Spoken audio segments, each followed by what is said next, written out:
आज के इस वीडियो में हम बात करेंगे कि जब भी किसी इलेक्ट्रिक डायपोल को किसी एक्सटर्नल इलेक्ट्रिक फील्ड में रखा जाता है तो उस पर कितना इलेक्ट्रिक फोर्स या टॉर्क वर्क करता है।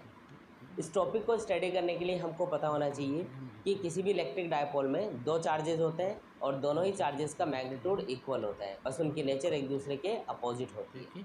साथ ही दोनों चार्जेस के बीच में जो डिस्टेंस है वो काफ़ी कम मानी जाती है। हम जानते हैं कि किसी भी इलेक्ट्रिक चार्ज को जब किसी इलेक्ट्रिक फील्ड में रखा जाता है तो उसके ऊपर एक इलेक्ट्रिक फोर्स लगता है और उस फोर्स का फॉर्मूला होता है F=Q/E। ये जो इलेक्ट्रिक फोर्स चार्जेस के ऊपर लगता है, इसकी जो डायरेक्शन है वो पॉजिटिव चार्ज के लिए हमेशा अप्लाइड इलेक्ट्रिक फील्ड की डायरेक्शन में होती है और जो नेगेटिव चार्ज है उसके ऊपर हमेशा electric field applied electric field के अपोजिट डायरेक्शन में लगता है। साथ ही किसी भी इलेक्ट्रिक डायपोल के लिए आपको याद रखना है कि उसकी स्ट्रेंथ को रिप्रेजेंट करने के लिए भी हम एक टर्म यूज़ करते हैं जिसे हम इलेक्ट्रिक डायपोल मोमेंट कहते हैं और इसका फॉर्मूला होता है P=Q/2A। यहाँ पे 2A का मतलब है distance between the charges and Q का मतलब है magnitude of one charge in electric dipole. ये जो इलेक्ट्रिक डायपोल मोमेंट है ये एक वेक्टर क्वांटिटी है और इसकी डायरेक्शन होती है हमेशा इलेक्ट्रिक डायपोल के लिए नेगेटिव चार्ज से पॉजिटिव चार्ज की तरफ। तो चलिए अब हम ये फाइंड करते हैं कि किसी भी इलेक्ट्रिक डायपोल को जब आप किसी एक्सटर्नल यूनिफॉर्म इलेक्ट्रिक फील्ड में रखते हो तो उस पर कितना इलेक्ट्रिक फोर्स लगेगा या कितना टॉर्क लगेगा।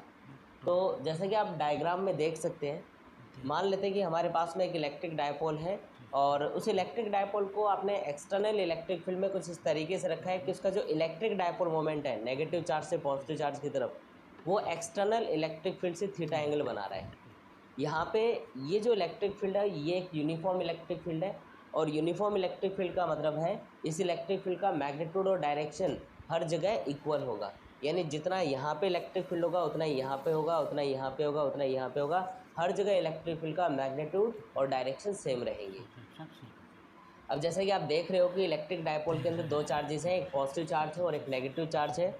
और जैसा कि अभी हमने बात की थी कि पॉजिटिव चार्ज पर हमेशा जो इलेक्ट्रोस्टैटिक फोर्स लगता है वो अप्लाइड इलेक्ट्रिक फील्ड की डायरेक्शन में लगता है, यानी ये जो पॉजिटिव चार्ज होगा इसके ऊपर इस एक्सटर्नल इलेक्ट्रिक फील्ड की वजह से जो इलेक्ट्रोस्टैटिक फोर्स लगेगा वो अप्लाइड इलेक्ट्रिक फील्ड की डायरेक्शन में लगेगा और इसका फॉर्मूला होगा F=Q/E।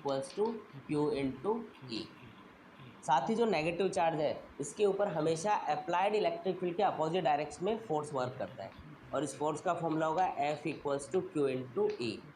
यहाँ पे आप देख सकते हो कि दोनों जो फोर्सेज हैं वो मैग्नीट्यूड में इक्वल है। इसका रीज़न ये है क्योंकि यहाँ पे हर जगह इलेक्ट्रिक फील्ड सेम है और जो चार्जेस हैं उनका मैग्नीट्यूड भी सेम है, इसलिए इन पे लगने वाला जो इलेक्ट्रोस्टैटिक फोर्स होगा उसका मैग्नीट्यूड भी इक्वल आएगा। चलिए, तो यहाँ पे जैसा कि आप डायग्राम में देख सकते हैं कि दोनों जो फोर्सेज हैं वो एक दूसरे के अपोजिट डायरेक्शन में है, इसलिए इलेक्ट्रिक डायपोल के ऊपर जो नेट फोर्स वर्क करेगा वो होगा 0। यानी इलेक्ट्रिक डायपोल के ऊपर यूनिफॉर्म इलेक्ट्रिक फील्ड में नेट फोर्स हमेशा 0 होता है।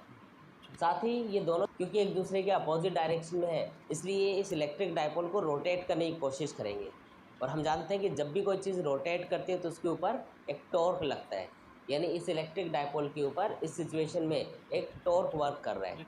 अब हम उस टॉर्क को कैलकुलेट करेंगे।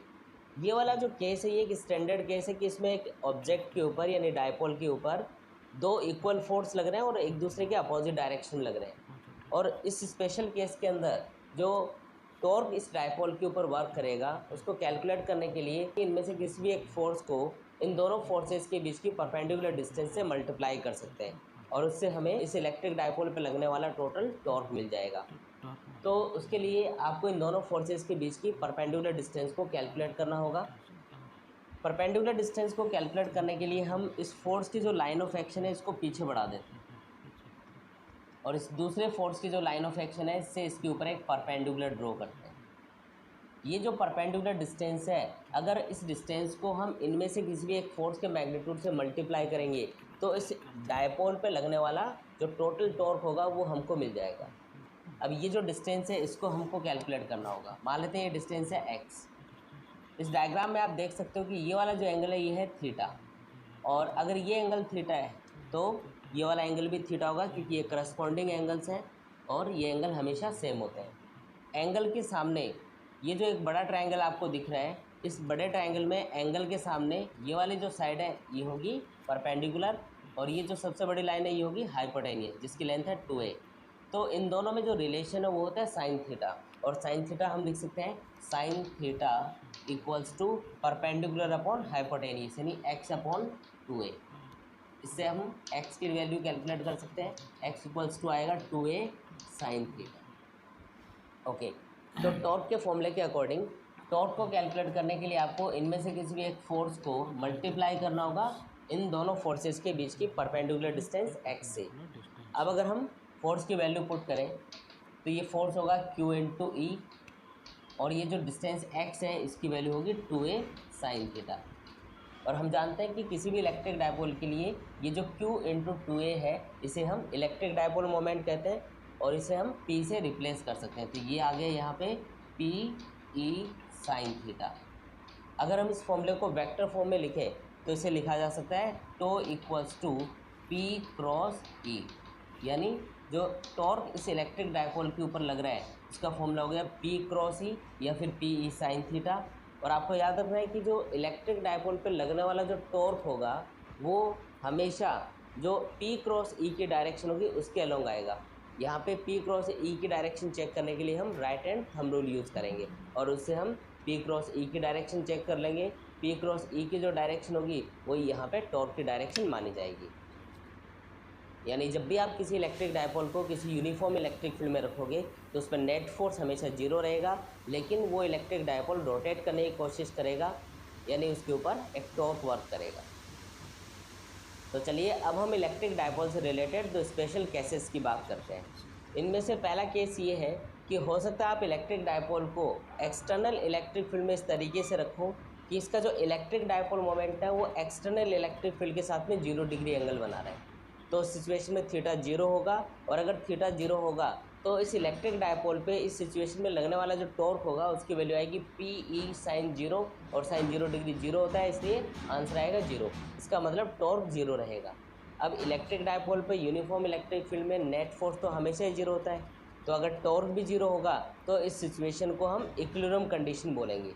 लेकिन क्योंकि इस सिचुएशन में जो इलेक्ट्रिक डायपोल है वो अपने आप आने की कोशिश करेगा, जैसे कि आप इस डायग्राम में भी देख सकते हैं, जब इस इलेक्ट्रिक डायपोल के ऊपर ये दोनों फोर्सेस वर्क करेंगे तो ये इसको घुमा के इस तरीके से रोटेट करने की कोशिश करेंगे कि जो इलेक्ट्रिक डायपोल है वो इलेक्ट्रिक फील्ड के साथ में अलाइन होने की कोशिश करेगा। यानी इलेक्ट्रिक डायपोल इस तरीके से रोटेट कर रहा है कि इसका जो इलेक्ट्रिक डायपोल मोमेंट है वो इलेक्ट्रिक फील्ड की डायरेक्शन में आ जाए, इसलिए इस सिचुएशन को हम बोलते हैं स्टेबल इक्विलिब्रियम। साथ ही हो सकता है आप इलेक्ट्रिक डायपोल को एक्सटर्नल इलेक्ट्रिक फील्ड में इस तरीके से रखो कि इसका जो इलेक्ट्रिक डायपोल मोमेंट है वो एक्सटर्नल इलेक्ट्रिक फील्ड के साथ में अपोजिट डायरेक्शन में है, तो थीटा रहेगा 180 डिग्री, और उस सिचुएशन में भी जो टॉर्क है वो 0 ही आएगा क्योंकि साइन 180 डिग्री पे भी 0 होता है। इसका मतलब ये है कि ये वाली जो सिचुएशन है इसको भी हम इक्विलिब्रियम कंडीशन बोल सकते हैं, लेकिन क्योंकि इस कंडीशन में इलेक्ट्रिक डायपोल अपने आप रोटेट करके नहीं आ रहा इसलिए इसको नाम दिया गया अनस्टेबल इक्विलिब्रियम। तो थीटा इक्वल टू 0 वाली कंडीशन को हम बोलते हैं स्टेबल इक्विलिब्रियम, और थीटा इक्वल टू 180 डिग्री वाली कंडीशन को हम बोलते हैं अनस्टेबल इक्विलिब्रियम। तो गाइज आज हमने सीखा कि जब भी हम किसी इलेक्ट्रिक डायपोल को किसी एक्सटर्नल इलेक्ट्रिक फील्ड में रखते हैं तो उसके ऊपर एक टॉर्क वर्क करता है, और उस टॉर्क का फॉर्मूला होता है पी ई साइन थीटा। साथ ही जो इलेक्ट्रिक डायपोल पे लगने वाला नेट फोर्स है वो हमेशा 0 होता है। इलेक्ट्रिक डायपोल जब भी किसी इलेक्ट्रिक फील्ड में रखा जाएगा तो वो रोटेट करके इलेक्ट्रिक फील्ड के साथ में अलाइन होने की कोशिश करेगा, इसलिए जो थीटा इक्वल टू 0 वाली कंडीशन है जिस कंडीशन में इसका जो इलेक्ट्रिक डायपोल मोमेंट है वो इलेक्ट्रिक फील्ड के साथ में अलाइन होता है उसका नाम होता है स्टेबल इक्विलिब्रियम। साथ ही वो कंडीशन जिसमें इसका जो इलेक्ट्रिक डायपोल मोमेंट है वो अप्लाइड इलेक्ट्रिक फील्ड के अपोजिट डायरेक्शन में होता है, यानी थीटा इक्वल टू 180 डिग्री होता है, उस कंडीशन को हमने नाम दिया हुआ है अनस्टेबल इक्विलिब्रियम। क्योंकि ये कंडीशन भी इक्विलिब्रियम कंडीशन है लेकिन ये इसमें अपने आप आने की कोशिश नहीं कर रहा, इसलिए हमने इसको नाम दिया अनस्टेबल इक्विलिब्रियम। तो गाइज़ आई होप आप लोगों को ये वीडियो पसंद आया होगा, तो इसे लाइक और शेयर ज़रूर करें। साथ ही आप बेल आइकन को भी प्रेस कर सकते हैं ताकि आपको नए नए वीडियोज़ के अपडेट सबसे पहले मिलते रहें। तो मिलते हैं एक न्यू वीडियो के साथ, तब तक के लिए take care and good bye.